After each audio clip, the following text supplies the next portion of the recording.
Hello students, today we are doing the introduction part of exercise 1.4 class 10th mathematics chapter first real numbers. So in the introduction part we are having three theorems, theorem 1.5, theorem 1.6 and theorem 1.7.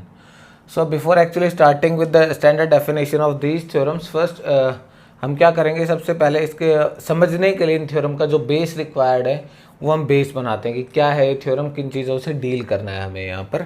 सो अगर मैं आपसे एक simple सा question पूछता हूँ कि if I am asking कि if you will divide 3/8 as this is given in rational number form p upon q form, we can write the decimal expansion for this rational number. हम decimal expansion लिख सकते हैं इसका.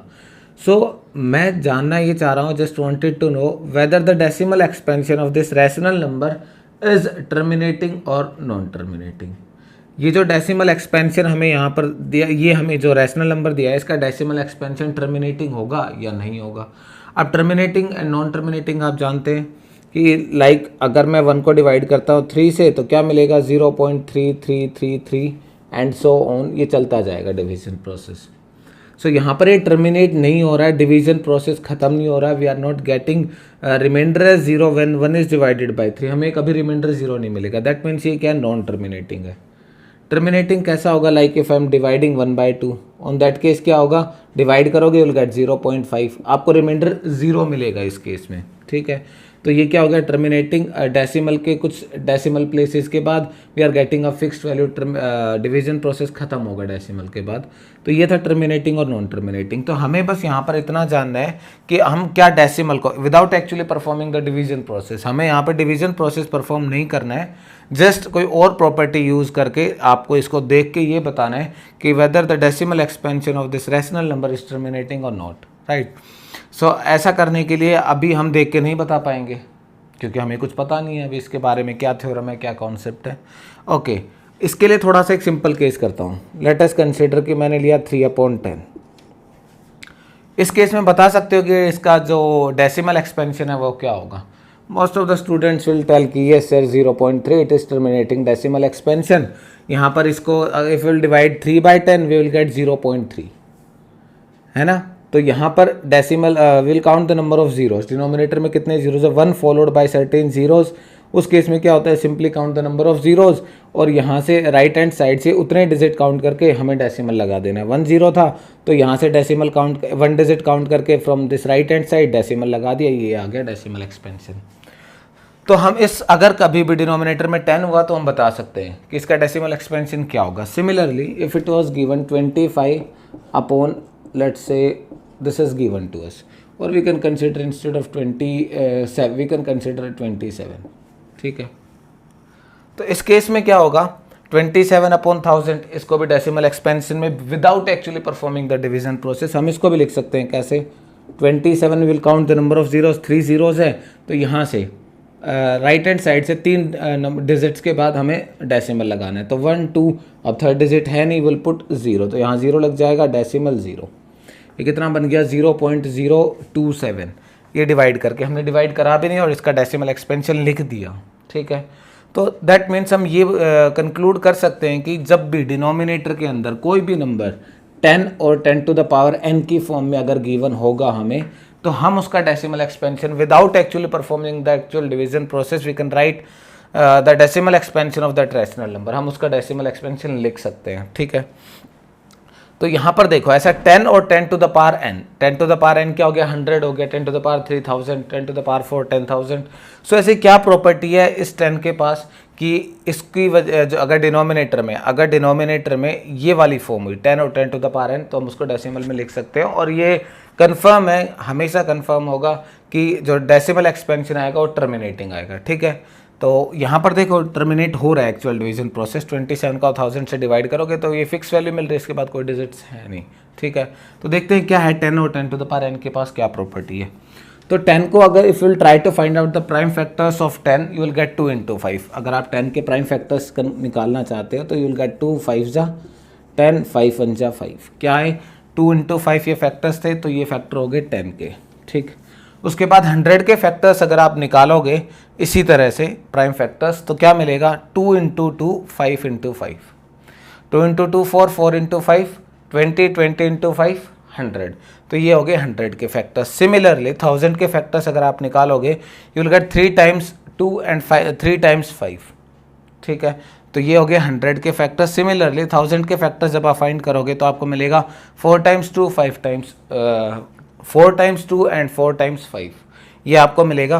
That means आप ये conclude कर सकते हैं अ पेयर ऑफ 2 एंड 5, एक पेयर 2 का और 5 का, वो क्या रिस्पॉन्सिबल है, वो रिस्पॉन्सिबल है यूनिट डिजिट को 0 बनाने के लिए। अगर हमें 2 टाइम्स 2 मिल रहा है और 2 टाइम्स 5 मिल रहा है मल्टीप्लिकेशन के अंदर, तो ये 2 टाइम्स 2 मिला 2 टाइम्स 5, तो ये क्या बनाएगा, 2 zeros बनाएगा। दैट मीन्स 100 फॉर्म करेगा, ठीक है। यूनिट प्लेस और 10th प्लेस हमारा क्या बनेगा, 0 बनेगा। तो ये वाला पैटर्न है सिंपल सा। दैट मीन्स कंक्लूड ये किया जा सकता है कि एक 0 अगर आपको बनानी है किसी भी प्लेस पर, तो उसके लिए एक पेयर की रिक्वायरमेंट है जो कि है 2 एंड 5, ठीक है। तो अगर हमें डिनोमिनेटर में कभी भी, अब हम क्या बोलेंगे कि 10 की बजाय हम थोड़ा और अपडेट करेंगे डेफिनेशन को या फिर कॉन्सेप्ट को, कि अगर डिनोमिनेटर में, अगर if in the denominator is in the form 2 into 5, और इससे अच्छा 2 इंटू 5 के अलावा अब 2 की पावर 2 भी हो सकती है, 5 की पावर 2 भी हो सकती है, 2 की पावर 4, 5 की पावर 4 हो सकती है, ठीक है। ऐसा कुछ भी कोई पावर हो सकती है, बट 2 और 5 रिक्वायर्ड है हमें, ठीक है। तो इसके लिए हमें क्या करना होगा, तो जो डेफिनेशन है हम बोलेंगे कि अगर डिनोमिनेटर 2 की पावर m हुआ या फिर 5 की पावर n हुआ, डिनोमिनेटर इस फॉर्म में हुआ, on that case without actually performing the division process हम बोल सकते हैं कि जो रैशनल नंबर हमें p अपॉन q की फॉर्म में गिवन है उसका डेसिमल एक्सपेंशन क्या होगा, टर्मिनेटिंग होगा, ठीक है। मतलब डिनोमिनेटर इस फॉर्म में होना चाहिए, डिनोमिनेटर में ओनली 2 ओनली 5 इनकी कुछ पार्ट्स होनी चाहिए और कोई नंबर नहीं होना चाहिए डिनोमिनेटर में, तो हम बोलेंगे कि हाँ इसका डेसिमल एक्सपेंशन टर्मिनेटिंग होगा, ठीक है। तो कुछ एग्जांपल्स देखते हैं इससे रिलेटेड।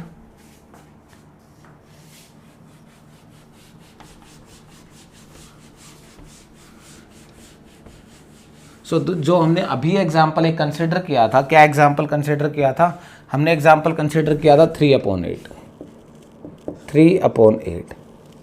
अब आगे इसको थोड़ा सा सोल्व करते हैं। 3/8 को हम कैसे लिख सकते हैं, 3 और 8 के अगर if you will try to find out the factors of 8 you will get 2 to the power 3। ये फैक्टर्स होते हैं किसके, 8 के, ठीक है। तो हमने क्या पढ़ा अभी कि जो डिनोमिनेटर है वो किस फॉर्म में होना चाहिए, 2 टू द पावर, यहाँ पर मैं लिख देता हूँ, जो डिनोमिनेटर है वो होगा 2 to the power m into 5 to the power n।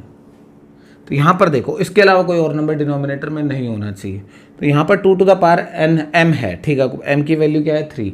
और एक बात और, यहाँ पर where m and n are, where m and n are whole numbers, m और n क्या होंगे, होल नंबर्स होंगे। क्या मतलब हुआ होल नंबर्स का, कि m की वैल्यू 0 भी हो सकती है, 1 2 3 4 5 6 7 ऐसे कुछ भी हो सकती है, तो 0 भी हो सकती है, ये बात ध्यान रखनी है। m और n की वैल्यू कैन बी 0 ऑल्सो। तो यहाँ पर देखो ये इस फॉर्म में तो नहीं है, 2 we are having but we are not having 5, कोई फैक्टर नहीं है डिनोमिनेटर का। ऑन दैट केस मैं इसको ऐसे लिख सकता हूँ इंटू 5 टू द पावर 0, ठीक है। n की वैल्यू 0 होगी। अभी हमने बताया m और n क्या हो सकते हैं, होल नंबर्स। तो इस केस में हम देख के इसको बता सकते हैं कि ये इसका जो डेसिमल एक्सपेंशन है वो क्या होगा, टर्मिनेटिंग होगा फॉर श्योर, ठीक है। तो और डेसिमल एक्सपेंशन अगर हम लिखना चाहते हैं तो कैसे लिखेंगे, देखो 5 टू द पावर 0 है, यहाँ पर हम क्या करते हैं, यहाँ पे 5 टू द पावर 3 बना देते हैं अपनी मर्जी से। क्वेश्चन ये था, मैं क्या कर रहा हूँ, मैं अपनी मर्जी से इसको 2 टू द पावर 3 और 5 टू द पावर 3 बना दूंगा, सो दैट डिनोमिनेटर में हमें 1 फॉलोड बाय 3 0, एक के बाद 3 0 मिल जाएंगे, ठीक है। तो 5 टू द पावर 3 मैंने अपनी मर्जी से यहाँ पे डिनोमिनेटर में मल्टीप्लाई कर दिया, बट मैं अपनी मर्जी इतनी भी नहीं चला सकता, मुझे डिनोमिनेटर में क्या है तो हमें न्यूमरेटर में भी करना पड़ेगा 5 टू द पावर 3। देखो 5 टू द पावर 3 से 5 to the power 3 cancel out हो जाएगा, क्वेश्चन रिमेन सेम, जो पहले दिया हुआ था वही है, हमने बस लिखने का तरीका बदला है, ठीक है। तो यहाँ पर क्या हो जाएगा, अब आप देख सकते हैं कि 2 to the power 3 5 to the power 3 क्या होता है, 2 to the power 3 5 to the power 3 क्या होता है, अगर 3 3 आ रहे हैं 2 और 5 का पेयर में 3 टाइम्स 2 आ रहा है 3 टाइम्स 5, तो यहाँ पे A1 के बाद कितने जीरो बनेंगे, विल गेट 3 zeros।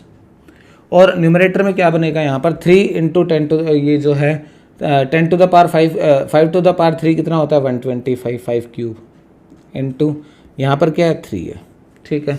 अब क्या बनेगा, 125 को अगर 3 से डिवाइड मल्टीप्लाई करोगे, 5 3 जा 15, कैरी 1, 3 2 जा 1 6 7, 3 1 जा 3, 375 अपॉन 1000। अब लिख सकते हो इसको डेसिमल एक्सपेंशन में आप इजीली।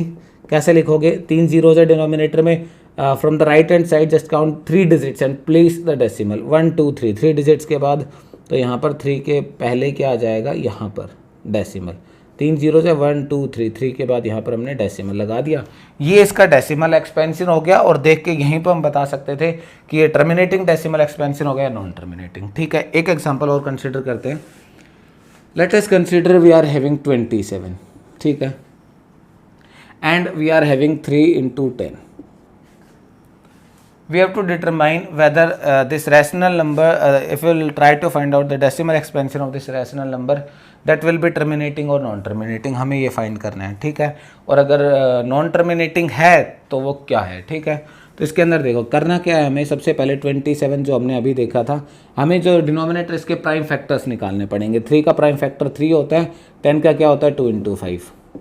तो देखो यहाँ पर 2 into 5 है हमारे पास, तो इसका मतलब है कि डिनोमिनेटर में क्या होना चाहिए था, अगर denominator 2 to the power n 5 to the power n है, मतलब 2 और 5 है डिनोमिनेटर में, तो ये क्या होता था टर्मिनेटिंग डेसिमल एक्सपेंशन। बट यहाँ पर देखो ये 3 भी है, इसकी वजह से क्या होगा कि डेसिमल एक्सपेंशन जो है इसका वो टर्मिनेटिंग नहीं होगा। ठीक है, बट इस स्पेसिफिक केस में जब भी कभी ऐसी सिचुएशन आए 2 और 5 के अलावा कोई भी और नंबर अगर प्राइम डिनोमिनेटर्स के प्राइम फैक्टर में आ रहा है, तो आपको एक काम चेक करना होगा हर बार, क्या कि कहीं जो डिनोमिनेटर का 2 और 5 के अलावा जो भी प्राइम फैक्टर और है डिनोमिनेटर में, आप उसको ट्राई करो कि वो न्यूमरेटर ऊपर वाले नंबर से कहीं कंप्लीटली कटता तो नहीं है। अगर कटता है वो तो उसको आप काट लो। लाइक यहाँ पर देखो हो रहा है ऐसा, 3 1 जा 3, 3 9 जा 27, तो actually what you are having 9/2 into 5, और 9/10 होता है ये, और 10 को क्या लिखा जा 9/10 वी कैन राइट 0.9। ठीक है, तो ये टर्मिनेटिंग हो गया। तो आपको ये चीज़ पक्का ध्यान रखनी है,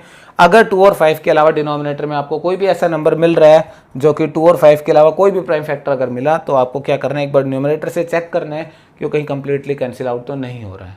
ठीक है, तो अब हम देख सकते हैं इन थ्योरम्स को। देखो क्या बोलती हैं थ्योरम्स यहाँ पर, let x be a rational number. ठीक है, हमने भी रैशनल नंबर माना था, पी अपॉन क्यू की फॉर्म में लिख सकते हैं कि हमने क्या मान लिया, ये हमने मान लिया कि एक्स ये कोई रैशनल नंबर है, rational number whose decimal expansion terminates, और हमने ये भी माना है कि इसका डेसिमल एक्सपेंशन टर्मिनेट होता है। ठीक है, then x can be expressed in the form of p upon Q.